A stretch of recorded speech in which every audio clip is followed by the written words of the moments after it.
What is up, guys? Welcome back to the channel. Today we are back on the Ford.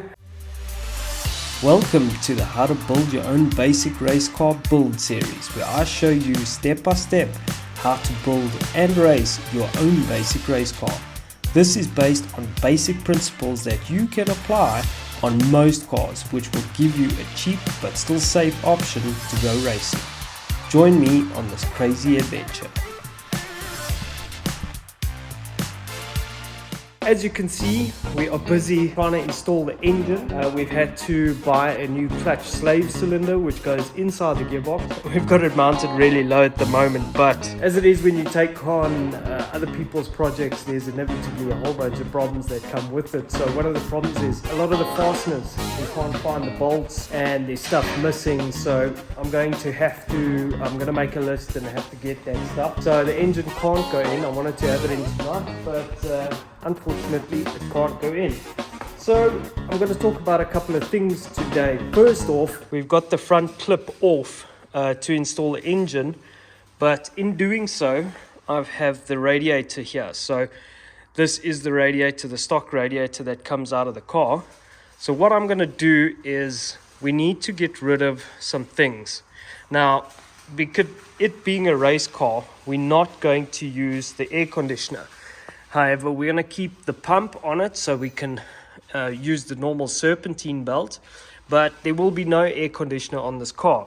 And that means we can get rid of this condenser and a whole bunch of piping and a whole bunch of weight. So one thing I'm going to do is we need to clean up this radiator, get better airflow for the track. It is super thin, so that's worth an upgrade later, but just to get it going, we'll run with what we have. But let's get rid of this condenser for the aircon. It looks like this one can just clip off. Do this with one hand. Alright, so just like that, we've managed to get a whole bunch more airflow, much better airflow for cooling, and we save ourselves about 2 kilograms of weight with this condenser, as well as a whole bunch of other piping and fish paste off of that car. So that is definitely a must do if you're gonna have a fully fledged race car. It's definitely worth the upgrade. Try and keep the fan housing. You can upgrade, you can take this fan off with the heavy motor and get a separate fan. Just keep the housing and you'll save quite a bit of weight here with a different Panasonic fan or something like that. But that is also a worthwhile upgrade. Just keep the shroud because it helps just draw the air over the whole surface area of the radiator. So other things you can pull off is like this window washer bottle.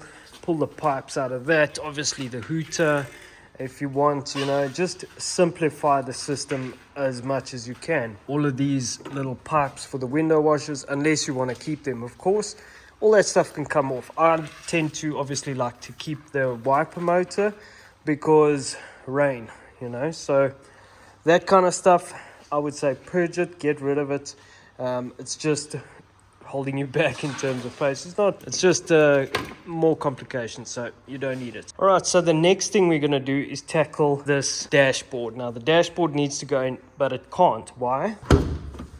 We have this roll cage in place. Now, the roll cage has these bars that come down, so we need to trim the dashboard out to accept the bars. What does that mean? That means cutting a slot out over here.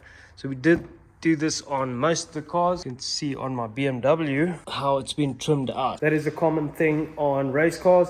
You need to obviously do to get the dashboard back in, obviously going for quite a nice aesthetic in the car. All right, so what I normally do is I take a steel rule or a tape measure or something like that, and then I go to the roll cage. Now you just kind of get an idea, take a reference measurement and see, what kind of sizing you're looking at. Look at more or less where the dash will end. If we take a measurement from here, probably can't see it. Looks like it is about 80 millimeters will clear from the side. Kind of have to figure out what that is in relation to the dash. And then if we take a straight shot to the windscreen, looking about 230 mils straight shot from the windscreen. So we just have to kind of figure out where the dash is going to go and the height and all of that. Let's work with that. All right, so it was about 230 more or less here. We'll give it a good start. 230 millimeters comes out to here, so we'll get a bit more. 235 takes us to there. And then it was 80 millimeters in from the side, so we'll just start with it. That is basically our limit that we go to. Draw a straight line down here, help if the dash stop moving, or less like that. So we're going to trim that out and then see how it fits in. We'll do it both sides.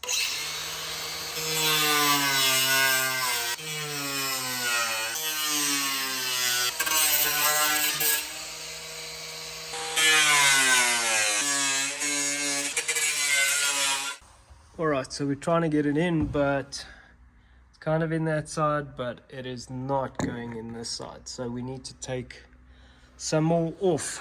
I would say another 10 mils each side.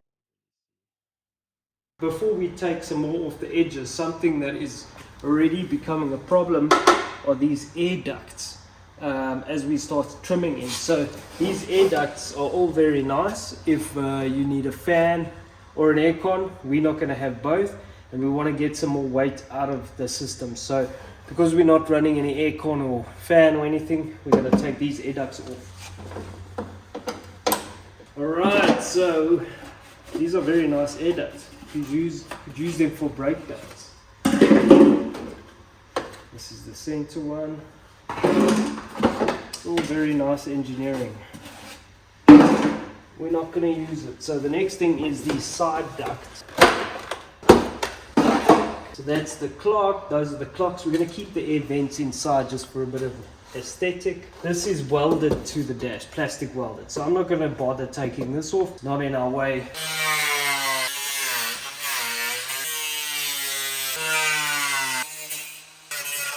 Alright, so here's something we didn't anticipate. It's kind of fitting at the top, but it's not fitting at the bottom with the roll cage. So we then need to trim it up here.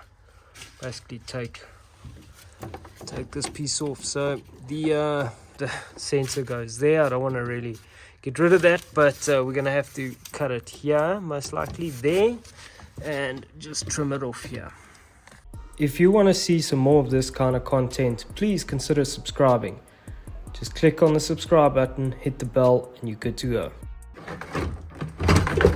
Going in. Okay, it's very close, but it is touching here. So with that up against there, the gap is about 40 mils. So need to chop off some more over here. Alright, so with a lot of wrestling, it is in. It is in. So it's, the nice thing is it locates on all of its points, so you can use the bolts, and it's buttoned up against its fastening points at the bottom here. So yeah, it's looking really good. It's looking like a race car. Catch me if I fall.